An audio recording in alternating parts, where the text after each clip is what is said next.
বড় গাড়ি চালাইতে হইলে সর্বদাই ভাবতে হইব যে সব পাগল, আমি একমাত্র সুস্থ ব্যক্তি।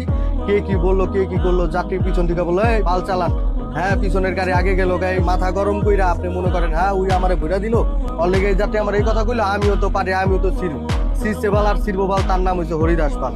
কথায় আছে না, এই থিওরিগুলো মাথায় রাখা যে কোনো সর্বদাই ভাবতে হইব আমি এক আর দুই আর জায়গা নাও পাইতে পারি। অনেক সময় গাড়ি একটা পেট পর্যন্ত আহে, অনেকে হরেন দেয়, ডিপার দেয়, অনেকে ছাড়ে না, তেরাইন করে ইচ্ছে করে একটা চাপ দেয়।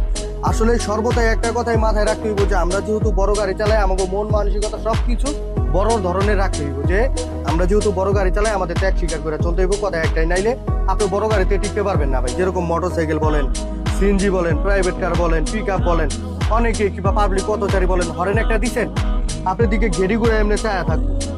যেরকম বিশেষ করে সব থেকে খারাপ যাত্রী হচ্ছে মনে করেন আপনার সিলেট শ্রীমঙ্গলের যাত্রীগুলো, এটি হচ্ছে 1 নাম্বার তারা। 2 নাম্বার আছে বরিশালের কিছু গাউরা আছে। 3 নাম্বার আছে কক্সের কিছু মনে করেন ওই রোহিঙ্গা মহিঙ্গা আছে, মানে ক্লিয়ার কাটলি বললাম।